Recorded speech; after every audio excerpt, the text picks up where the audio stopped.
Oi, pessoal, tudo bem? Hoje a gente vai falar um pouquinho sobre o passado perfeito, tá? Continuando ainda sobre os tempos perfeitos. Então, como sempre, eu coloquei para vocês primeiro o uso, que eu gosto sempre de esclarecer, e é um pouquinho diferente do que a gente está habituado, mas vamos lá. É usado quando se quer expressar duas ações que ocorreram no passado, mas que na sucessão temporal, quando uma delas ocorreu, a outra já havia ocorrido. A primeira ação sempre estará no passado perfeito e a segunda no simple past. O que seria isso, professora? Tinha duas coisas que aconteceram quase que de maneira simultânea na linha temporal, só que uma ocorreu antes que a outra. Eu estava tomando banho quando o telefone tocou. O que eu fiz primeiro? Tomei banho. Depois, o telefone tocou. Então, sempre para ter passado perfeito, nós teremos que ter duas orações. Então, olha o exemplo. She had arrived before you left. Before significa antes. Então, o que aconteceu primeiro? Ela chegou antes, né, do que você tinha partido. Então, a primeira ação, o que aconteceu em primeiro, vai estar no passado perfeito. E o que interrompeu essa ação vai estar no passado simples. Aqui a gente vai precisar trabalhar com os dois tempos verbais, tá? Para formar, então, deixa eu só voltar aqui. Dentro da linha temporal, nós temos duas orações que ocorreram em algum momento do passado, só que uma ocorreu antes que a outra. I had finished the report when he arrived. Então, eu já havia finalizado o relatório quando ele chegou. O que aconteceu primeiro? A finalização do relatório. Depois ele chegou. Então, a primeira oração vai estar no passado perfeito e a segunda no passado simples. A formação. Então, nós vamos ter o sujeito, o head, que é auxiliar de passado, e o verbo conjugado na terceira coluna. Lembra que eu falei para vocês anotarem na tabela de verbo? Sempre os tempos perfeitos serão utilizados aí os verbos conjugados no particípio, ou seja, na terceira coluna. No presente perfeito era assim, no passado perfeito vai ser assim. Então, vamos para os exemplos. I had studied English before I went to the USA. Eu estudei inglês antes de eu ir para os Estados Unidos. Então, o que aconteceu primeiro? A pessoa estudou inglês, por isso que eu tenho passado perfeito, had, mais o verbo study conjugado. Esse pincelzinho é péssimo, gente, vocês me perdoem. E depois nós temos aqui o antes, a oração que interrompeu, ou seja, a ida aos Estados Unidos, no passado simples, que a gente usa a segunda coluna, tá? Eu coloquei um exemplo aqui como se tivesse uma inversão. Nem sempre a que aconteceu primeiro estará em primeiro na frase.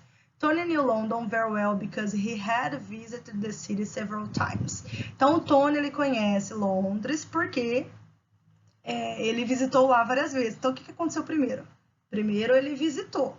Então, nós temos aqui, ó, had, mais terceira coluna. Depois, ele adquiriu o conhecimento. Então, nós temos a segunda coluna do verbo know. Para formar negativa e interrogativa, nós utilizaremos o sujeito, o had, pode ser had not ou hadn't, que é a forma abreviada, e como eu já disse, o verbo sempre é na terceira coluna. I hadn't studied English before I went to USA. Eu usei o mesmo exemplo, tá? Então, de vez de colocar I had studied, eu coloquei I hadn't studied. Se aqui, na oração que interrompeu, eu quisesse colocar uma negativa, eu precisaria do didn't. Lembra que o passado simples, a negativa é com didn't. E na interrogativa, nós vamos colocar o had, sujeito e o verbo conjugado. Isso aqui é muito importante de se lembrar. Então, quando for passado perfeito, é hadn't. Se eu precisar negar no passado simples, é didn't e o verbo normal. Então, eu coloquei aqui alguns exemplos para vocês. When he arrived to the train station, the train had left. Quando ele chegou na estação de trem, o trem já havia partido. Ele chegou às 9h15, o trem partiu às 9h. O que aconteceu primeiro? A partida do trem, certo? Então, o trem já havia partido. Had, que é o auxiliar de passado perfeito, e o verbo leave conjugado no particípio, que é left. Ele chegou atrasado, ou seja, é a segunda ação. Eu vou pegar o verbo arrive, que é chegar, e conjugar. Como ele é um verbo regular, eu apenas coloco ed. Já aqui, I had just sat down to have lunch when the phone rang.